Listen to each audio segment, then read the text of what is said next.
A Star is Born, Elon. Did you see his rocket yesterday? It was captured. And X is with him, X. Elon Musk, once the golden boy of tech, promised to revolutionize space travel, fix traffic with underground tunnels, and even put a chip in your brain to help cure diseases. He was a billionaire unlike any other the world has ever seen, one who tweeted memes, roasted politicians, and also joked around with everyday people on Twitter and on Reddit. He was loved and beloved, but then something changed. Something changed. The same people who once idolized him now mock him, criticize him, and even hate him. His jokes strange, his promises empty, his influence dangerous. So what happened? Why has Elon gone from a beloved genius, being called the real-life Tony Stark, to now seen as the biggest internet villain? People have called you the real Tony Stark. How are you? Congratulations on the promotion. Thank you very much. Thank you. Those Merlin engines are fantastic. Oh, thank you. Yeah, good idea for an electric jet. You do? Yeah. Then we'll make it work. Get your popcorn, sit back and relax while we dive into why people hate Elon Musk now. So for the past year or two, people stopped seeing Elon Musk as a cool genius and started seeing him as, well, kind of a jerk. Here is why. Number one, his jokes stopped being funny. At first, people loved his sense of humor, but then he started making weird and offensive jokes, like a Nazi reference that got him in trouble. His memes also started feeling forced and cringe. He started trolling people instead of engaging with them. It seemed more like he tried too hard to be funny and people weren't laughing anymore. Number two, Elon weirdly started lying about video games. He claimed he was great at video games, especially Elden Ring, but when people checked his account, they found his character was super weak. Now, this is a small thing, but it actually made people wonder, why lie about something so dumb? Elon Musk also exaggerated his gaming skills, claiming he was top 20 in Path of Exile 2, which is a more complex version of Diablo 4, which he also said he was number 1 at. When he made the Diablo 4 claim, no one really questioned it because of how easy the game was at the time, but when he said he was one of the best at Path of Exile 2, people started questioning it because the game is super difficult. 200,000 active players a day. An absurd amount of time has to be spent grinding to get level 97, even on like a standard non-hardcore character. So he hasn't died once. Like, this guy is a fucking pro. To get at the level where Elon is saying he was at, you'd have to spend your whole day and night just grinding the game. You know, no friends, no family, and you know, max level 100, okay? We're talking the sweatiest of sweats, playing this game non-stop, like sacrificing their job, their family, their friends and loved ones just to grind PoE 2. And you gotta respect that grind. We all know Elon to be associated with a lot of businesses, big businesses, so there's no way he would be sitting down just playing game 24 hours. Things fell apart when Elon live streamed himself playing the game just to prove his skills. Let's just say it didn't go well. So level 16, Waystone, got 4 things there. God, dude. 4 things. It's 4 things, dude. So You are not this far in the game and calling it 4 things. Stop, bro. Dude, stop. Oh my god, I literally can't. Fans quickly noticed mistakes in his gameplay despite his claims of being an elite player. His maps were labeled Elon's map, which people found odd, and he also struggled to use them correctly. It was pretty clear he wasn't as skilled as he claimed. And he opens up his bank and he goes to a tab called Elon's Maps, which immediately is a little bit of a red flag because I don't know why you would refer to yourself in third person, but okay, he does that. He then proceeds to walk up to his map device and go to put a map in. The literal first thing you learn upon getting to the end game is how to operate this map device. You're going to start off at a node, and then from that node you can go to adjacent connected maps. Now, Elon, he's trying to click.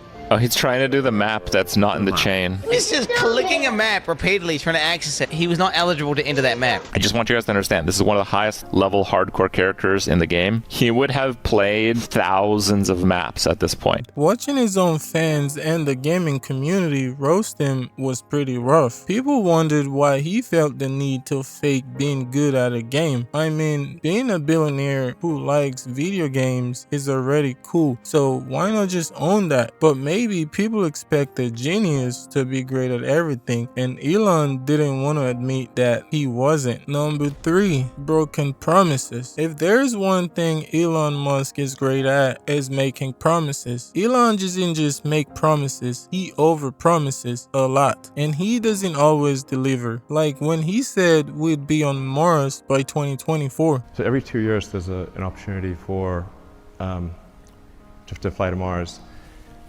So then in 2024, we want to try to fly 4 ships, 2 of which would be crewed, and 2 of which, two cargo and two crew. Then build up the base, starting obviously with one ship, then multiple ships, then start building out the city, then making the city bigger,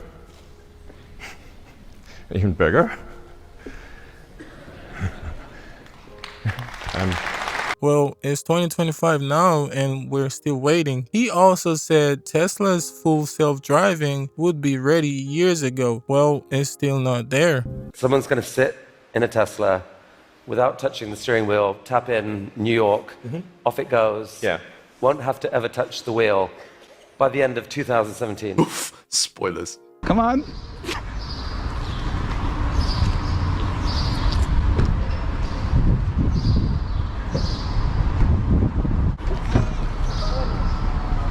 So that was a bit embarrassing. It pulled up and then stopped in the middle of the road and blocked traffic. So that was not good whatsoever. Smart Summon is really cool and it needs lots and lots of improvements so that it understands not to go in the oncoming lane and not to block the whole road.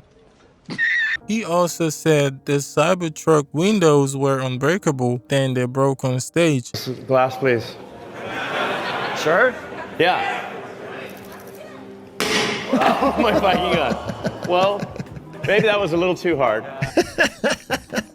This was really sad to watch. Till this day, I still don't know if Elon and the Tesla crew were just trolling and that whole thing was just a stunt, just to get people talking. Because you know what they say, all publicity is good publicity. Its price, it creaks, it squeaks, it feels cheap.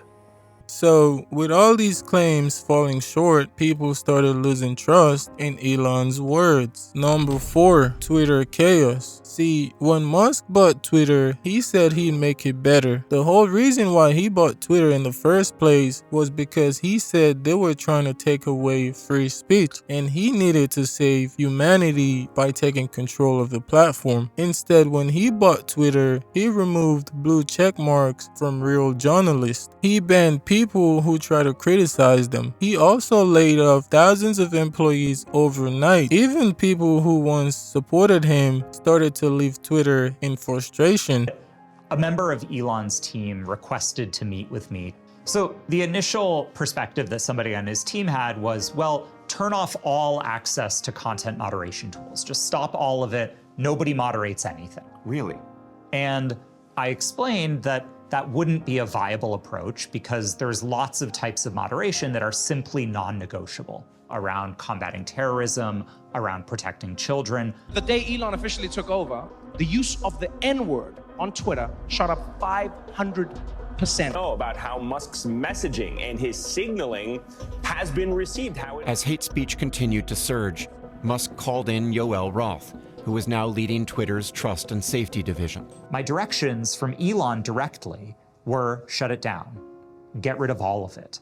He actually even wanted us to go further than we had previously. See, Elon also heavily criticized people who work from home, which upset a lot of people, even people who don't work remotely. I'm a big believer that people are more productive when they're in person.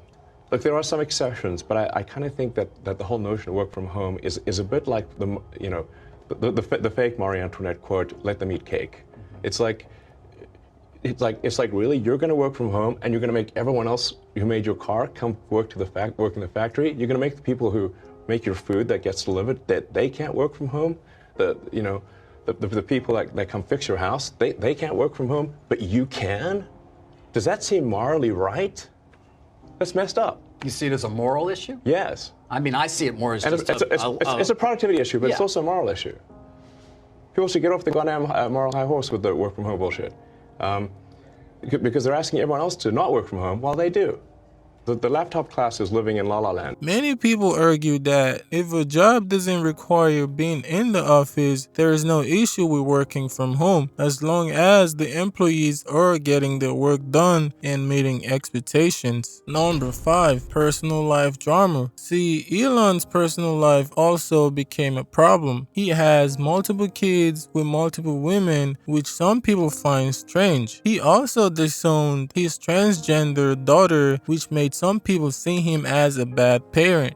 I was essentially tricked into signing documents. This was before I had really any understanding of what was going on, and we had COVID going on, and so there was a lot of confusion. I lost my son, essentially. So, they call it dead naming for a reason. Yeah, All right, so the reason it's called dead naming is because your son is dead, killed by the woke mind virus. So I vowed to destroy the woke mind virus after that. I mean, Elon, you don't hate trans people, do you? Or what No, are your of views course on them? No, of course not. I mean, I'm not in general a hater of anyone, frankly. So, but I think that there's, the thing that, like, it does bother me that people will use like pronouns to be super judgmental.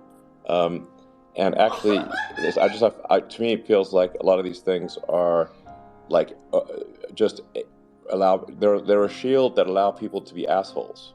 They're like a moral shield it just gives them an excuse to be an asshole, and that's what bothers me. He occasionally also fights with his exes and partners online. So with all this, people started to wonder, is this really someone we should be looking up to? So what really put the nail in the coffin for Elon was his picking sides in politics. See, Elon has always said he was not into politics, but then he started taking sides. He supported Trump and criticized the Democrats heavily online. According to Bloomberg, Elon Musk spent almost $200 million to support Trump's campaign. These turned out to be a huge win for him because right after the election, Tesla's stock shot up and his net worth jumped by around $26 billion. But if there's one thing everyone knows, is that picking a side in politics comes with a cost. The moment you support one party, the other party starts to dislike you, or at least looks at you differently. Politics and religion are two things people take very seriously. It's not something where you can just agree to disagree and move on. See, Elon also changed his stance on diversity hiring, which is known to most as DEI. He used to support it, now he's against it. Elon used to brag about how Tesla has higher diversity rate, but suddenly he started attacking it. Because it sounds like, sure, diversity, equity, inclusion, these all sound like nice words,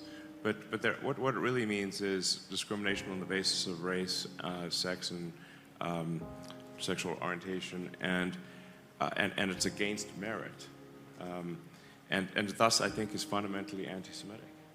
A lot of people feel like he's just following a trend. Elon also claimed he wanted free speech, but he turned around and banned lots of people on Twitter who disagreed with him. He actually banned several journalists on Twitter saying that they were doxing him. However, these journalists were actually just reporting on the controversy surrounding an account called Elon Jet, which tracked Elon's private jet using publicly available information. The moment that actually turned Elon Musk into public enemy number one was when he did what many people called a Nazi salute on stage during Trump's inauguration. I want to say thank you for making it happen. Thank you.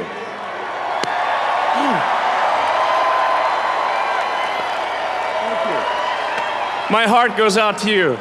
This actually sparked a lot of outrage, leading to some Tesla owners to boycott the brand, with some even going as far as modifying their Tesla logos just to distance themselves from him. This didn't seem like a big deal, but with so many people already frustrated with Elon, it actually started affecting Tesla's stock. Right after the election, Tesla's stock price skyrocketed, but since then it has actually dropped by 50%, showing just how much Elon's actions have impacted the company. Things got so bad that Trump himself had to step in, tweeting that he was going to buy a Tesla first thing in the morning just to show his support for Elon.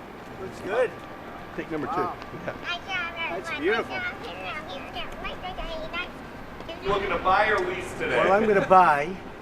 And I'm going to buy because, number one, it's a great product, as good as it gets. And number two, because this man has devoted his energy and his life to doing this. And I think he's been treated very unfairly by a very small group of people. And I just want people to know that you can't be penalized for being a patriot. They're wild, and they love the product, but because he's finding all sorts of terrible things that have taken place against our country, they want to penalize him in a economic sense, and I just think that's very unfair. The relationship between Trump and Musk has always been complicated. Back in 2017, during President Trump's first term, Elon distanced himself from Trump after the US withdrew from the Paris Climate Agreement, since Elon was a strong believer in climate change. However, in recent years, his stance on the issue has become unclear. At this point, almost every group dislikes Elon Musk for different reasons. Yeah, I mean... But there's no turning back, you're saying? He looks like he's about to cry. The Democrats hate him for his politics. The Republicans hate him for supporting the H-1B visa program. Non-political people hate him for bad Tesla press and questionable behaviors. Some people just don't like a billionaire having this much power, especially a billionaire who wasn't born in the United States and now has this much power in the US government. So, is Elon Musk a villain, or is he just a flawed genius who made some bad decisions? Let me know what you guys think in the comments. Make sure you like and subscribe if you enjoy the content. And remember, you don't know what you don't know.